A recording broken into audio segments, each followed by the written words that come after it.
Kabut pagi masih turun tebal di lereng Wonosobo. Udara dingin menusuk kulit, sementara hamparan ladang kubis dan sawi terlihat membentang sejauh mata memandang. Dari kejauhan terdengar suara mesin mobil bak terbuka yang mulai keluar masuk desa, membawa hasil panen menuju pasar. Di desa kecil bernama Kalisemo itu, ada satu nama yang sangat dihormati warga. Pak Anto, pria berusia 51 tahun itu, dikenal sebagai juragan sayur paling sukses di daerah tersebut. Hampir semua ladang besar di lereng bukit adalah miliknya. Ia memiliki gudang penyimpanan sayur yang besar, beberapa mobil pengangkut, dan puluhan pekerja yang membantu mengurus panen setiap hari. Namun bukan hanya karena kekayaannya warga menghormati Pak Anto, ia terkenal sangat ramah. Setiap pagi, Pak Anto selalu menyempatkan diri berjalan kaki mengelilingi desa sambil menyapa warga satu persatu. Senyumnya hangat, suaranya lembut, dan ia tidak pernah segan membantu orang yang kesusahan. "Pagi, Pak RT," katanya sambil tersenyum. "Pagi juga, Pak Anto. Mau ke ladang?" "Iya. Sekalian lihat pekerja panen." Di warung kopi dekat pertigaan desa, para bapak sering memuji kebaikan Pak Anto. "Kalau bukan karena Pak Anto, anak saya mungkin gak bisa sekolah," kata seorang warga. "Iya, dia memang orang baik. Jarang ada orang kaya yang mau bantu warga seperti dia," sahut yang lain. Pak Anto memang sering memberi pinjaman uang tanpa bunga. Ia juga rutin membagikan sembako untuk warga miskin. Bahkan musola kecil di ujung desa dibangun dari hasil sumbangannya. Karena itulah warga sangat menghormatinya. Tidak ada yang pernah berpikir buruk tentang dirinya. Pagi itu Pak Anto sedang berdiri di tengah ladang kubis miliknya. Ia mengenakan jaket hitam tebal dan topi lusuh. Tangannya sibuk memeriksa hasil panen, sambil sesekali memberi arahan kepada pekerja. "Yang itu dipisah, jangan dicampur sama yang busuk," ucapnya tegas. "Siapa?" Seorang pekerja muda mendekat sambil tersenyum kagum. "Pak Anto hebat ya, ladangnya selalu subur." Pak Anto hanya tertawa kecil. Semua karena kerja keras. Namun anehnya, di balik senyum ramah itu, mata Pak Anto tampak kosong. Ada sesuatu yang sulit dijelaskan setiap kali orang menatap terlalu lama ke wajahnya. Seolah-olah ia menyimpan rahasia besar. Menjelang sore, kabut mulai turun kembali menutupi desa. Angin dingin berembus pelan di antara pohon-pohon pinus. Anak-anak mulai masuk rumah sebelum malam tiba. Di desa itu ada satu kebiasaan aneh. Setelah jam 9 malam, suasana selalu mendadak sepi. Warga jarang keluar rumah terlalu malam, bukan karena takut pencuri atau binatang buas, melainkan karena beberapa bulan terakhir sering terjadi kejadian aneh. Bayi-bayi di desa selalu menangis keras setiap tengah malam. Bukan hanya satu rumah, tetapi hampir seluruh bayi di desa menangis bersamaan. Awalnya warga menganggap itu hanya kebetulan. Namun semakin hari tangisan itu terdengar semakin menyeramkan. Banyak ibu mengaku anak mereka mendadak demam setiap selesai menangis tengah malam. Bahkan ada yang mengatakan melihat bayangan hitam melintas di atas atap rumah. Malam itu hujan, gerimis turun membasahi desa. Di rumah sederhana milik pasangan muda bernama Darto dan Sulastri, seorang bayi perempuan mendadak menangis histeris. "Loh, kok nangis lagi?" panik Sulastri sambil menggendong anaknya. Jam dinding menunjukkan tepat pukul 12 malam. Tangisan bayi itu semakin keras. Tiba-tiba, brak! Suara benda jatuh terdengar dari atas genteng rumah. Darto langsung berdiri. "Ada apa itu?" Ia mengambil senter lalu membuka pintu perlahan. Angin dingin langsung menerpa wajahnya. Suasana desa sangat gelap karena listrik padam sejak tadi. Sore, Darto menyorotkan senter ke atas rumah. Tidak ada apa-apa.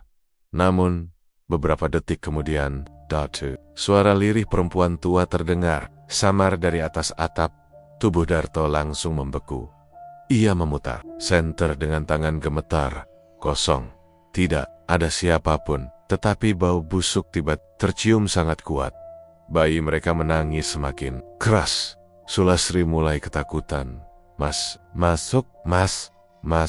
Darto buru-buru menutup pintu rumah sambil membaca doa. Malam itu hampir seluruh warga desa mengalami hal yang sama. Tangisan bayi terdengar di mana-mana.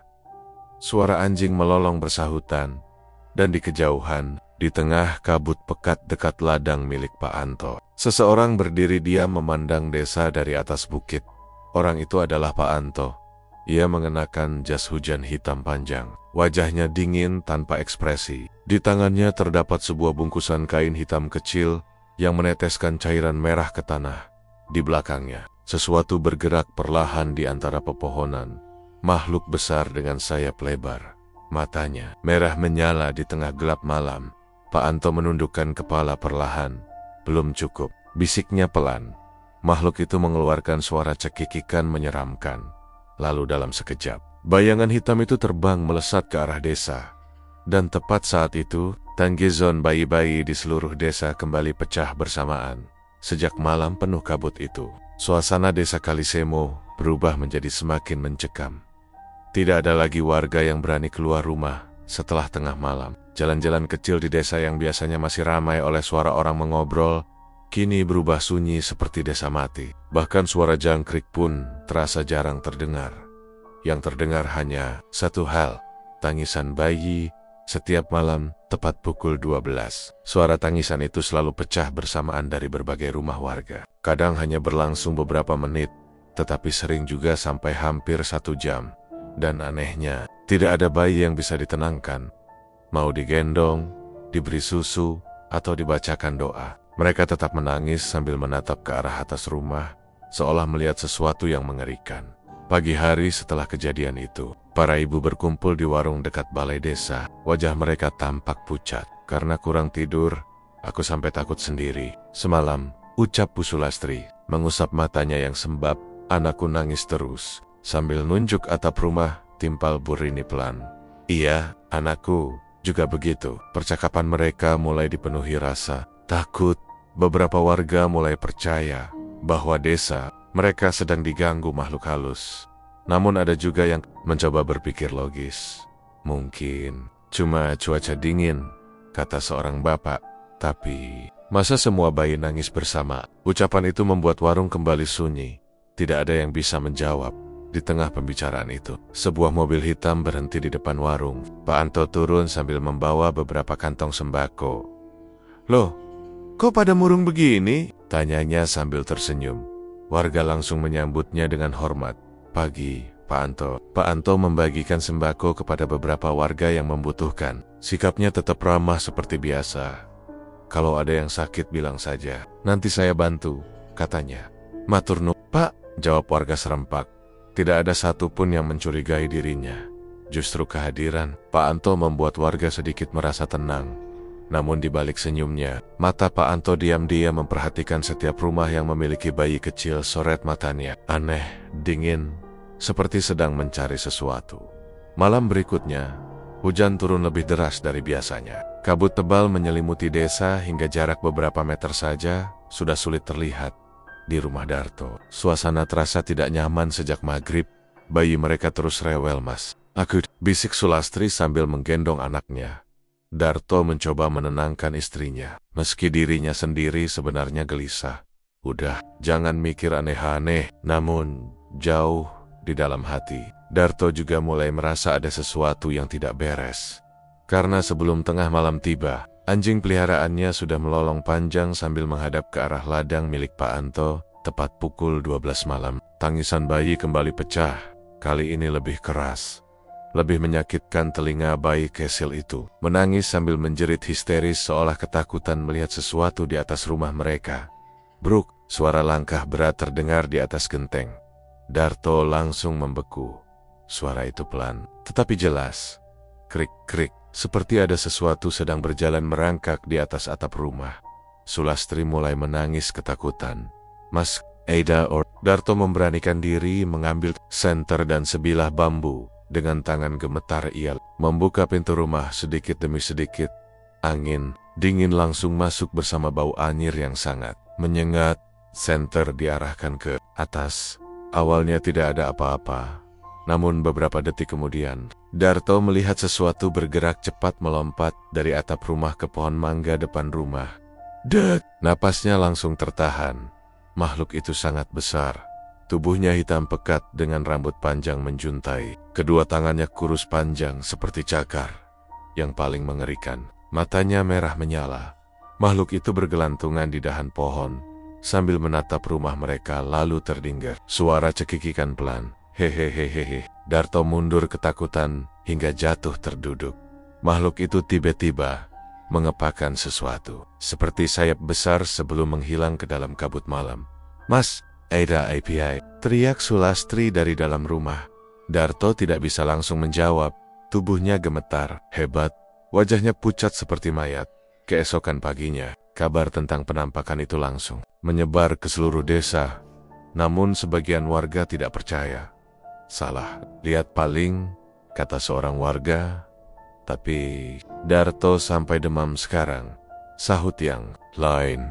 Benar saja, setelah kejadian malam itu, Darto jatuh sakit. Tubuhnya panas tinggi dan terus mengigau ketakutan. Ada mata merah di atas rumah, sayap besar. Ucapan itu membuat warga mulai resah. Sementara itu di rumah megah milik Pak Anto, suasana terlihat tenang seperti biasa. Ia sedang duduk sendirian di ruang belakang sambil menyeruput kopi hitam. Lampu rumahnya redup. Di depannya terdapat sebuah mangkuk tanah liat berisi cairan merah pekat. Pak Anto menatap cairan itu lama, lalu perlahan tersenyum tipis. 3 malam lagi, gumamnya. Tiba-tiba, dari arah belakang rumah, terdengar suara kepakan sayap besar. Wush, lampu rumah langsung berkedip. Pak Anto tidak terlihat terkejut. Ia justru berdiri, lalu membuka pintu belakang perlahan. Kabut dingin masuk memenuhi ruangan.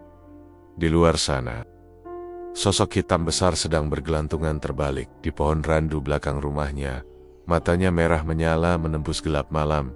Pak Anto menundukkan kepala hormat. "Tenang," katanya pelan. "Semua akan segera lengkap. Teror di desa Kalisemo belum berhenti. Setelah kejadian bayi-bayi menangis setiap tengah malam, kini musibah lain mulai datang menghantui warga. Awalnya hanya 1-2 ekor ayam milik warga yang ditemukan mati mendadak. Namun, lama-kelamaan jumlahnya semakin banyak. Dan semua kematian itu terasa aneh. Tidak ada luka gigitan, tidak ada bekas racun, tetapi tubuh hewan-hewan itu kaku dengan mata terbuka lebar, seperti mati karena ketakutan luar biasa pagi. Itu suasana rumah Pak Wiryo ramai dipenuhi. Warga, seekor kambing jantan miliknya ditemukan mati di kandang belakang. "Rumah semalam masih sehat," ucap Pak Wiryo dengan wajah bingung. Makannya juga lahap. Warga memperhatikan bangkai kambing itu dengan perasaan tidak nyaman. Tubuhnya terlihat pucat dan kurus mendadak. Padahal baru sehari sebelumnya kambing itu tampak gemuk. "Ini aneh," gumam seorang warga. "Kayak darahnya habis." Ucapan itu membuat beberapa orang saling berpandangan. Karena kejadian seperti itu bukan pertama kali terjadi. Dalam 2 minggu terakhir, sudah ada ayam, kambing, bahkan sapi warga yang mati dengan kondisi serupa. Anehnya lagi, kematian itu selalu terjadi setelah tengah malam, bersamaan dengan suara tangisan bayi yang memenuhi desa. Pak RT yang datang pagi itu mencoba menenangkan warga. "Mungkin ada penyakit ternak, tapi nggak mungkin semuanya mati begini," sahut Pak Wiryo cepat. "Dan cuma terjadi di desa kita." Mendadak sunyi. Warga mulai ketakutan membicarakan hal-hal mistis secara terang-terangan. Sebab sebagian besar dari mereka mulai percaya bahwa desa sedang terkena gangguan gaib. Tidak sedikit yang mulai memasang sapu lidi dan gunting kecil di depan rumah untuk menolak makhluk halus. Beberapa orang bahkan memilih tidur bersama dalam satu rumah karena takut. Namun di tengah keresahan itu, ladang-ladang milik Pak Anto justru semakin subur. Kubisnya tumbuh besar, daun bawangnya hijau segar, panennya melimpah seperti tidak terpengaruh. Cuaca buruk sama sekali. Hal itu mulai menimbulkan bisik-bisik kecil di kalangan warga. Kenapa cuma ladang Pak Anto yang gak pernah gagal panen? Padahal desa lain banyak yang rusak kena hama. Jangan. Namun tidak ada yang berani melanjutkan ucapan itu. Pak Anto terlalu dihormati. Siapapun yang mencoba mencurigainya pasti dianggap tidak tahu balas budi. Siang itu Pak Anto datang ke rumah Pak Wiryo membawa amplop berisi uang. "Saya dengar kambingnya mati," katanya. Pelan, Pak Wiryo langsung terharu.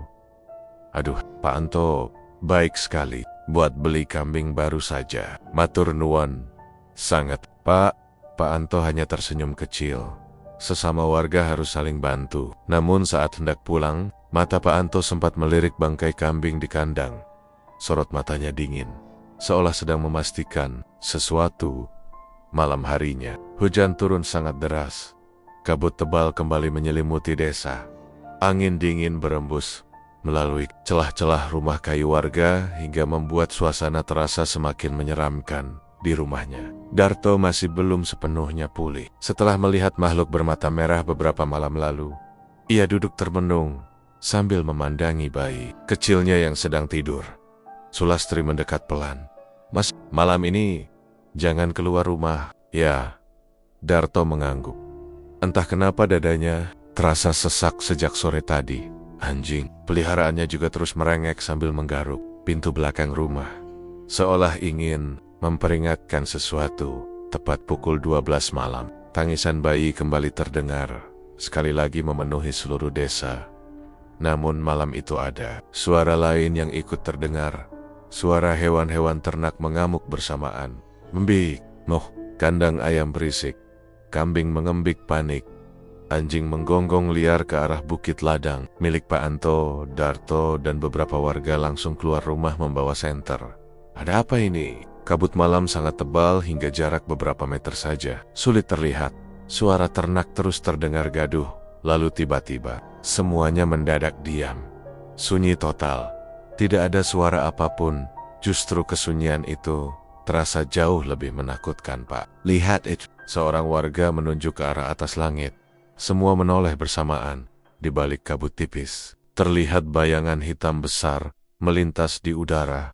Sayapnya lebar, gerakannya cepat. Sesekali terdengar suara cekikikan lirih dari atas. Hehehe, tubuh warga langsung gemetar. Makhluk apa itu? Belum sempat siapapun menjawab, terdengar teriakan keras dari arah kandang sapi milik Pak Lurah. Astaga, warga langsung berlari menuju sumber suara. Sesampainya di sana, mereka semua terdiam ketakutan. 3 ekor sapi milik Pak Lurah mati bersamaan. Mata sapi-sapi itu melotot besar, lidahnya menjulur. Tubuhnya dingin, seperti sudah mati berhari-hari. Dan yang paling membuat warga merinding, di dinding kandang terdapat bekas cakar panjang berwarna hitam. Sulastri langsung menutup mulut menahan takut. Ya Allah, Pak Lurah gemetar melihat ternaknya mati mendadak. Itu bukan manusia.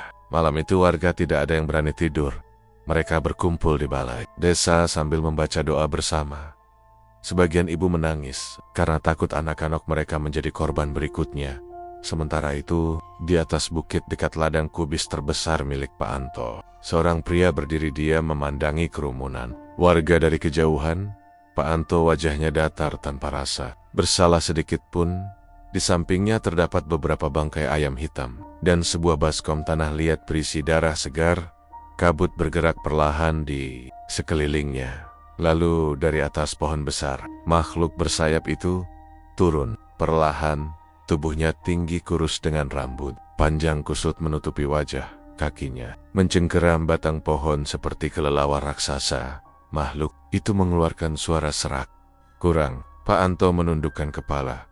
Sabar, sebentar lagi desa ini akan menyerahkan semuanya. Setelah kematian ternak yang semakin sering terjadi, desa Kalisemo berubah menjadi desa yang dipenuhi rasa takut. Begitu matahari tenggelam, pintu-pintu rumah langsung tertutup rapat. Lampu dimatikan lebih awal. Anak-anak dilarang keluar rumah, bahkan sekadar bermain di halaman. Tidak ada lagi suara orang bercanda di pos ronda. Tidak ada lagi warga yang berani berjalan sendirian saat malam. Yang tersisa hanyalah dingin kabut dan ketakutan. Namun di tengah semua teror itu, satu hal mulai mengganggu pikiran beberapa warga. Pak Anto, semakin hari ladang miliknya justru semakin subur. Saat kebun warga lain mulai rusak dan hasil panen menurun, sayuran milik Pak Anto tetap segar dan melimpah. Mobil pengangkut sayurnya bahkan semakin sering keluar masuk desa. Hal itu membuat seorang pemuda bernama Raka mulai curiga. Raka adalah anak muda berusia 25 tahun yang bekerja membantu distribusi sayur di pasar. Ia cukup dekat dengan Pak Anto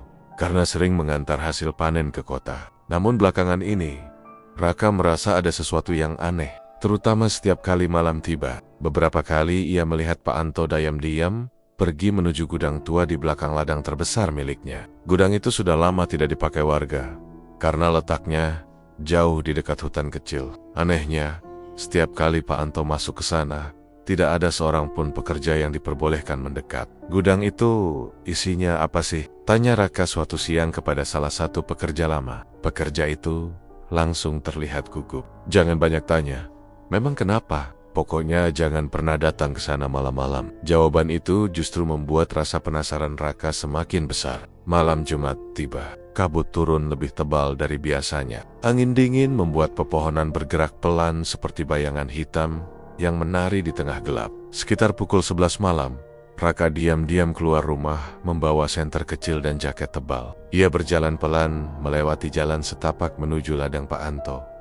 Suasana malam benar-benar sunyi. Hanya suara langkah kaki dan desir angin yang terdengar. Sesekali anjing desa menggonggong panjang dari kejauhan. Saat mendekati area ladang, Raka mulai melihat cahaya samar dari arah gudang tua.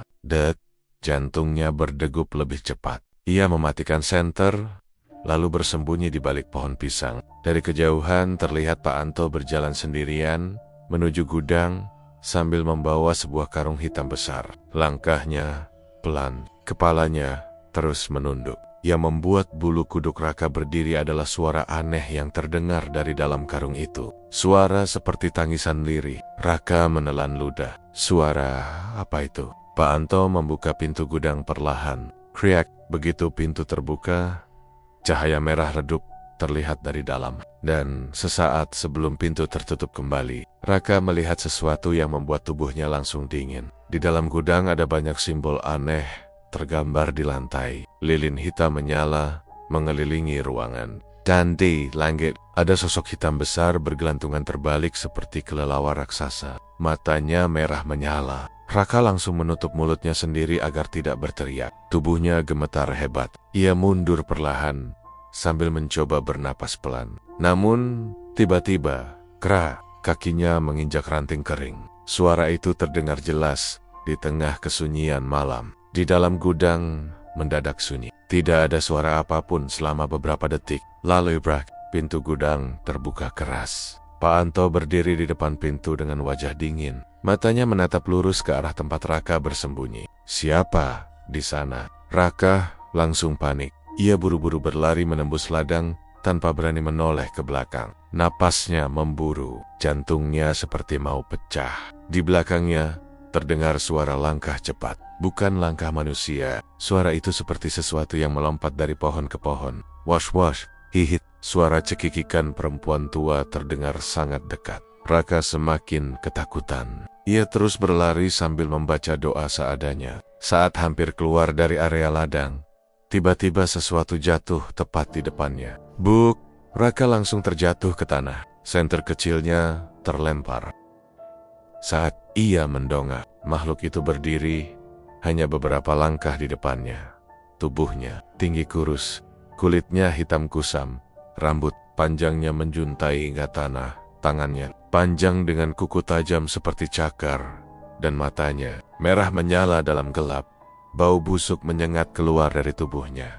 Makhluk itu menyeringai, memperlihatkan gigi hitam runcing. Hehehe, Raka menjerit ketakutan. Namun sebelum makhluk itu mendekat, suara Pak Anto terdengar dari belakang. Sudah, makhluk itu langsung berhenti. Pak Anto berjalan pelan mendekat dengan wajah datar.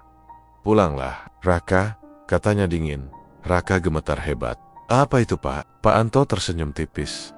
Tetapi senyum itu bukan senyum ramah yang biasa dilihat warga. Senyum itu menyeramkan. Kalau ingin selamat, lupakan apa yang kamu lihat malam ini. Raka menjawab. Ia langsung bangkit lalu berlari sekencang mungkin menuju desa. Malam itu ia sampai rumah dalam keadaan pucat dan tubuh penuh lumpur. Ibunya panik melihat kondisinya. Kamu kenapa? Raka hanya duduk gemetar di lantai. Bibirnya pucat, matanya kosong. Beberapa menit kemudian ia akhirnya berbisik pelan. Itu bukan manusia. Sementara itu, jauh di gudang tua belakang ladang, Pak Anto kembali masuk ke dalam ruangan gelap. Itu lilin-lilin hitam masih menyala. Di tengah ruangan terdapat baskom besar, berisi darah segar. Makhluk bersayap tadi kembali, bergelantungan di langit-langit gudang sambil menatap Pak Anto. Suara seraknya terdengar perlahan. Dia tahu, Pak Anto menarik napas panjang. Belum waktunya membunuhnya. Makhluk itu tertawa pelan. Hehehe. Lalu tangisan bayi kembali terdengar dari dalam gudang. Keesokan paginya, desa Kalisemo kembali gempar. Raka jatuh sakit. Tubuh pemuda itu panas tinggi sejak pulang dari ladang Pak Anto semalam. Ia terus mengigau ketakutan sambil memegangi kepalanya sendiri. Matanya merah. Ada sayap. Ibunya yang mendengar ucapan itu hanya bisa menangis ketakutan. Beberapa warga mulai berdatangan menjenguk. Namun setiap kali ditanya apa yang sebenarnya terjadi, Raka selalu gemetar hebat lalu menolak bicara. Ia seperti trauma melihat sesuatu yang tidak mampu dijelaskan dengan kata-kata. Di luar rumah, warga mulai berbisik pelan. Jangan-jangan benar ada makhluk di ladang Pak Anto. Jangan ngomong sembarangan. Tapi, semua kejadian aneh ini mulai sejak Pak Anto makin kaya. Mulai menyebar ke seluruh desa seperti api kecil yang perlahan membesar. Namun, tetap saja banyak warga yang tidak percaya Pak Anto terlalu dikenal sebagai orang baik. Mana mungkin pria dermawan seperti dirinya menyimpan rahasia mengerikan? Siang itu, Pak Anto justru datang menjenguk Raka sambil membawa buah dan obat-obatan. Kasihan anak muda itu, katanya. Lembut. Warga yang melihat langsung merasa simpati. Anto memang berhati mulia. Padahal lagi sibuk masih sempat. Pak Anto hanya tersenyum tipis. Namun saat berada di dalam kamar Raka, suasana mendadak berubah dingin. Raka yang awalnya lemas tiba-tiba membuka mata lebar-lebar saat melihat Pak Anto berdiri di depan pintu. Tubuhnya langsung gemetar. Kak keluar. Ibunya bingung. Raka, jangan kurang ajar. Namun Raka malah makin panik. Itu dia. Pak Anto mendekat perlahan, lalu duduk di samping ranjang. Tangannya menepuk bahu Raka pelan sorot. Matanya berubah dingin. Kamu terlalu banyak melihat, bisiknya lirih. Tubuh Raka langsung kaku. Mulutnya mendadak tidak bisa bicara. Ia hanya bisa menatap Pak Anto dengan wajah pucat penuh ketakutan. Sebelum pergi, Pak Anto kembali tersenyum ramah kepada keluarga Raka, seperti tidak terjadi apa-apa. Tetapi setelah pria itu keluar rumah, Raka tiba-tiba muntah darah. Warga mulai panik. Malam harinya, hujan deras kembali mengguyur desa. Kabut turun semakin pekat. Petir sesekali menyambar langit, lereng gunung hingga memperlihatkan siluet pepohonan hitam yang menyeramkan. Di rumah Pak Lurah, beberapa tokoh warga berkumpul, diam-diam membicarakan kejadian aneh yang terus terjadi. Aku yakin ini bukan penyakit biasa, kata Pak Wiryo. Semua ternak mati mendadak, anak-anak sakit, bayi menangis setiap malam. Pak RT mengangguk pelan, dan semuanya selalu terjadi tengah malam. Suasana menjadi tegang. Lalu, seorang lelaki tua bernama Mbah Kasan yang sejak tadi diam akhirnya bicara. Suara lelaki sepuh itu pelan, namun berat.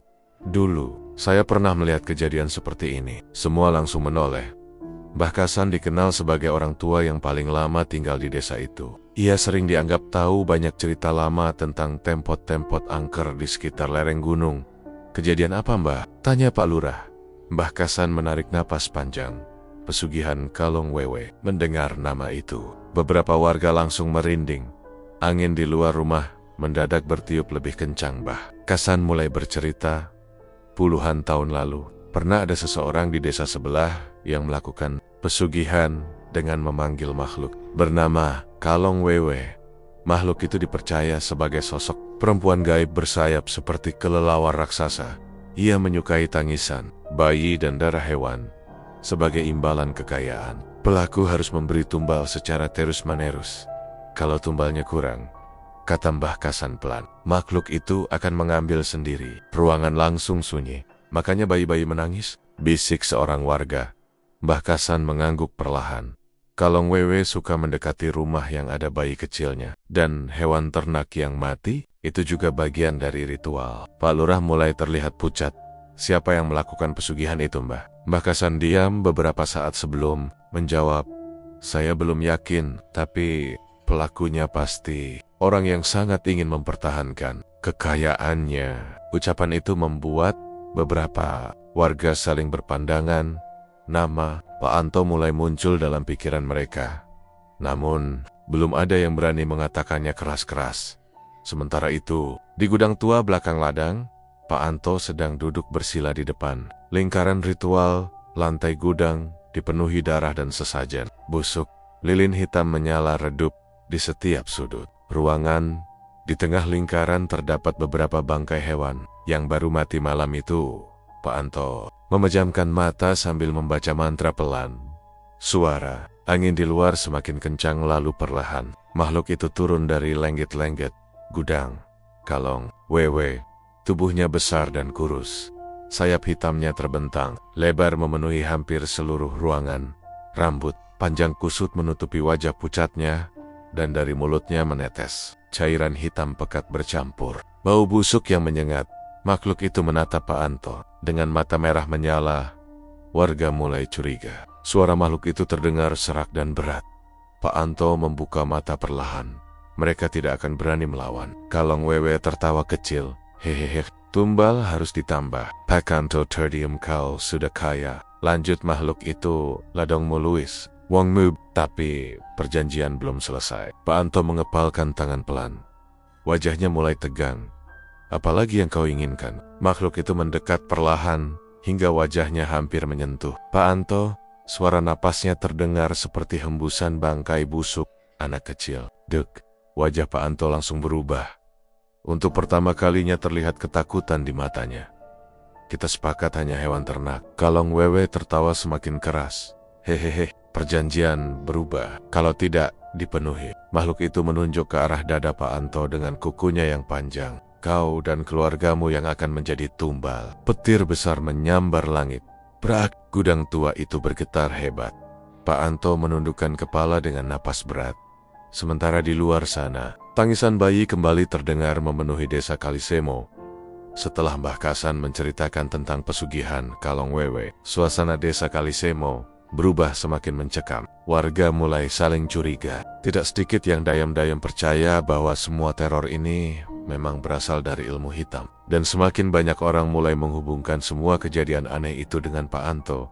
Namun tetap saja, tidak ada yang berani menuduhnya secara langsung. Pak Anto terlalu berpengaruh di desa. Banyak warga pernah dibantu olehnya. Bahkan sebagian hidup mereka bergantung pada pekerjaan di ladang milik pria itu. Tetapi rasa takut perlahan berubah menjadi kemarahan. Terlalu banyak ternak mati, terlalu banyak bayi sakit. Dan setiap malam, tangisan mengerikan itu terus terdengar tanpa henti. Puncaknya terjadi 3 hari kemudian. Anak Pak Wiryo yang masih berusia 5 tahun, mendadak hilang saat maghrib. Anak kecil bernama Bimo itu terakhir terlihat bermain di dekat kebun belakang rumah. Awalnya warga mengira ia hanya tersesat. Namun ketika malam mulai turun dan anak itu belum ditemukan, seluruh desa langsung panik. Warga membawa senter dan obor lalu menyebar mencari ke berbagai tempat. Bim, suara panggilan menggema di tengah kabut malam. Angin dingin bertiup semakin kencang. Raka yang mulai sedikit pulih ikut membantu pencarian. Meski wajahnya masih pucat, sepanjang perjalanan menuju ladang belakang desa, perasaannya semakin tidak tenang. Karena tempat itu mengarah langsung ke gudang tua milik Pak Anto, jantungnya berdebar keras. Jangan-jangan, gumamnya pelan. Saat rombongan warga mendekati area ladang, seekor anjing tiba-tiba menggonggong liar ke arah gudang tua. Kak, gu. Hewan itu meraung sambil mundur ketakutan. Kabut di sekitar gudang tampak jauh lebih tebal dibanding tempat lain. Dan dari kejauhan terdengar suara tangisan anak kecil. Bab, suara itu lemah dan samar.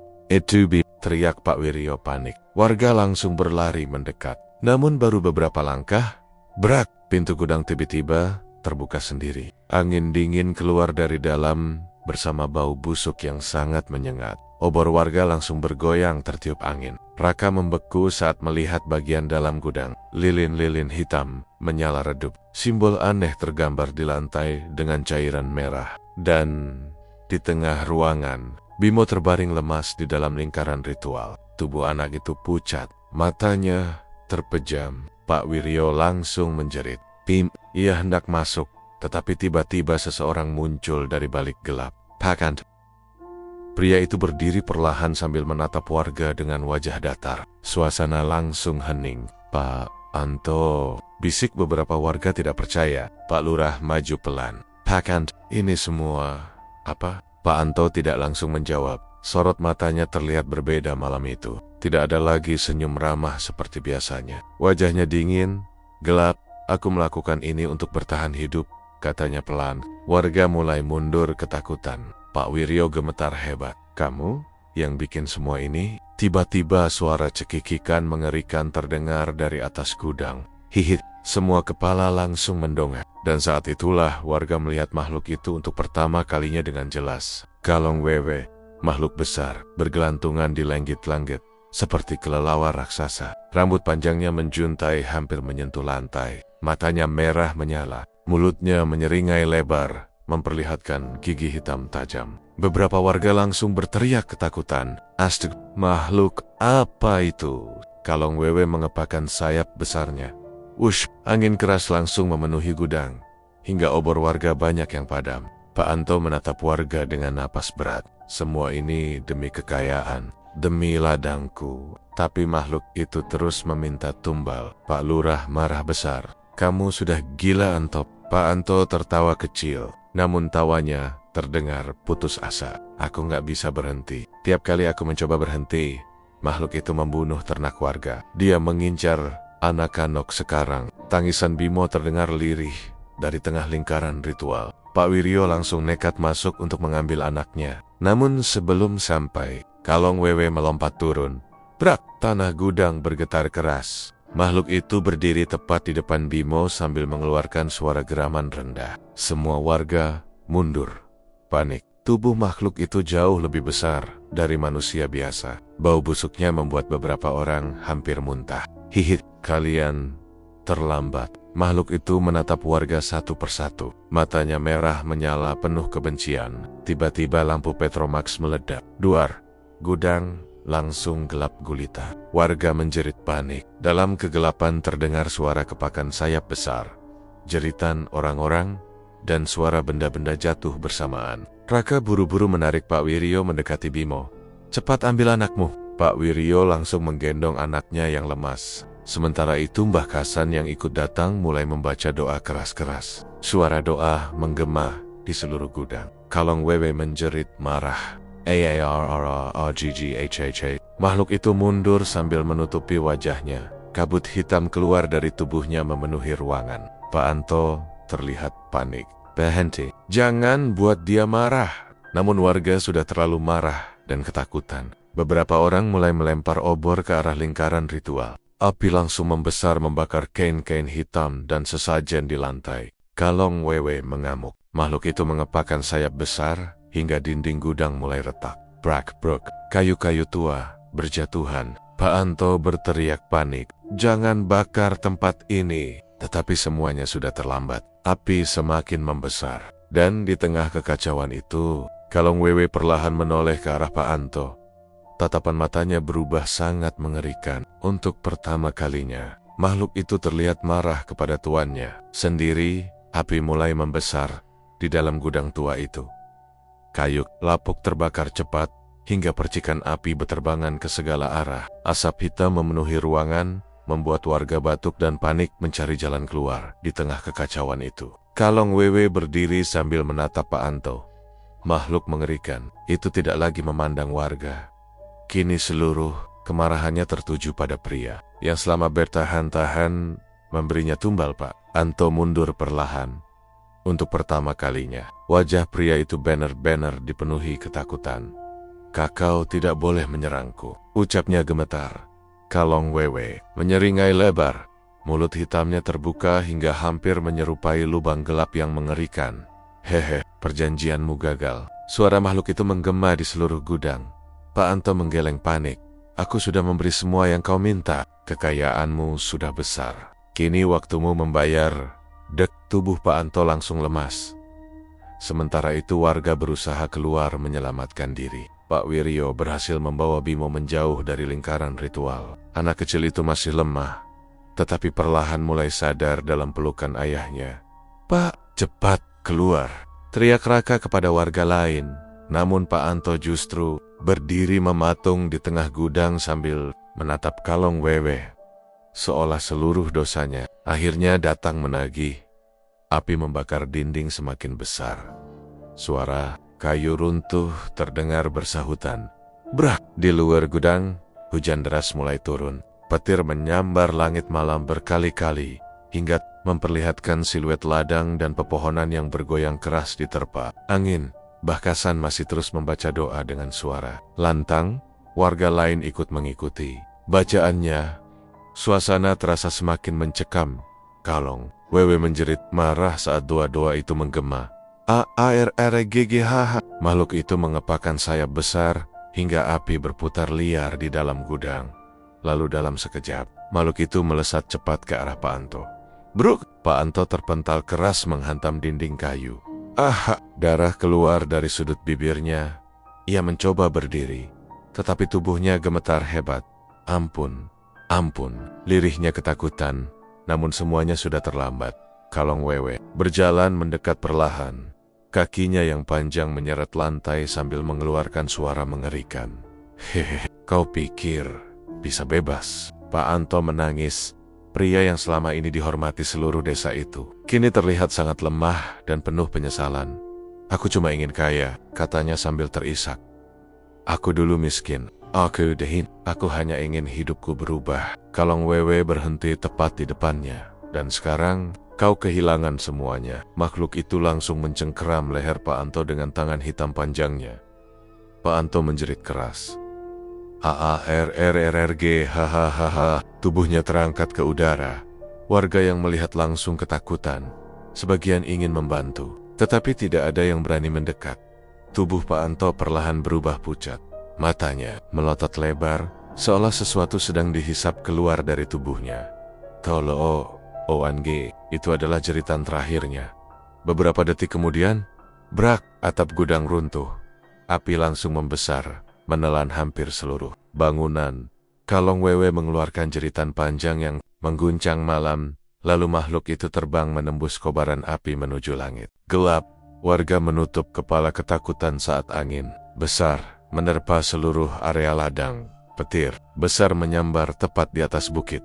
Brak! Sesaat kemudian, makhluk itu menghilang ke dalam kabut malam. Dan bersamaan dengan itu, tangisan bayi di seluruh desa mendadak berhenti. Sunyi. Untuk pertama kalinya setelah berbulan-bulan, desa Kalisemo benar-benar terasa tenang. Hanya suara hujan dan kayu terbakar yang masih terdengar pelan. Keesokan paginya, warga berkumpul di bekas gudang, yang kini tinggal puing hitam hangus.